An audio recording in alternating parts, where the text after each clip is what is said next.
tere, head sõbrad!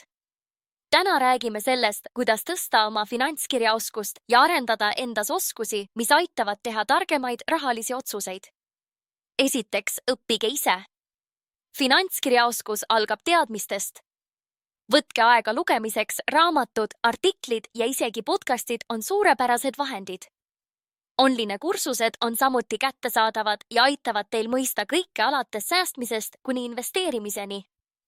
Teadmised annavad teile kindluse ja tööriistad, et teha oma rahaasjades parimaid valikuid.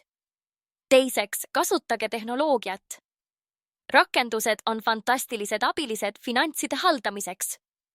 Kasutage neid kulutuste jälgimiseks, eelarve planeerimiseks ja isegi parimate allahindluste leidmiseks.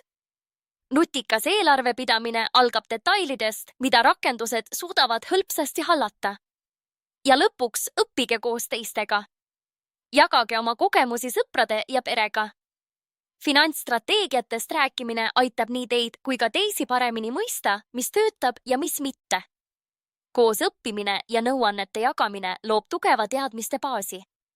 Pidage meeles, et finantskirjaoskuse arendamine on järjepidev protsess ja iga samm loeb. Tänan, et kuulasite ja kohtume järgmises videos. Targad otsused algavad teadmistest. Astu esimene samm juba täna.